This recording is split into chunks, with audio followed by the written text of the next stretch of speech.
ઉપરવાસમાં ભારે વરસાદના કારણે સુરતની ખાડીમાં પાણીની સપાટી વધી. પર્વત ગામ તેમજ લિંબાયતમાંથી પસાર થતી મીઠી ખાડીમાં પાણીનું લેવલ વધ્યું. ખાડીમાં પાણીનું લેવલ વધતા ડ્રેનેજ સિસ્ટમ ફેલ થઈ ગઈ છે. નીચાણવાળા વિસ્તારોમાં પાણી ભરાવાની શરૂઆત થઈ ગઈ છે. પાલિકાએ પાણી નિકાલ માટે પંપ શરૂ કર્યા. ખાડીમાં પાણી વધતા ડ્રેનેજના પાણી બેક આવવાની સમસ્યા પણ જોવા મળી રહી છે.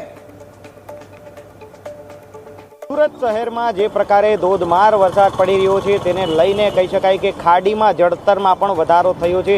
ખાડીની જે સપાટી છે તે સતત ને સતત વધી રહી છે. હાલ આજે દ્રશ્ય જોઈ શકો છો કે આજે કહી શકાય કે પર્વત ગામ અને લિંબાયત વિસ્તારમાંથી પસાર થતી જે મીઠી ખાડીના આ જે દ્રશ્ય છે અને આ મીઠી ખાડીમાં જળસ્તર છે તે ખૂબ છે તે ઊંચા આવ્યા છે અને તેના જ કારણે જે કહી શકાય જે પંપો છે તેનાથી પાણીના નિકાલની કામગીરી છે તે તંત્ર દ્વારા શરૂ કરવામાં આવી છે. મહત્વની વાત છે કે ખાડીનું લેવલ જે પ્રકારે ઊંચું આવી રહ્યું છે તેને લઈને ડ્રેનેજમાંથી પણ પાણી બેક મારવાની જે સમસ્યા છે તે સામે આવી રહી છે. મહત્વની વાત એ છે કે જ્યારે ખાડીના લેવલ વધતા હોય છે ત્યારે સુરતની ડ્રેનેજ સિસ્ટમ છે તે તદ્દન ફેલ થઈ જતી હોય છે અને વરસાદી પાણીનો ભરાવો છે રસ્તા પર જ થતો હોય છે. ને હાલ આ દ્રશ્ય જોઈ શકો છો કે ખાડીનું જે લેવલ છે તે ખૂબ વધી ગયું છે.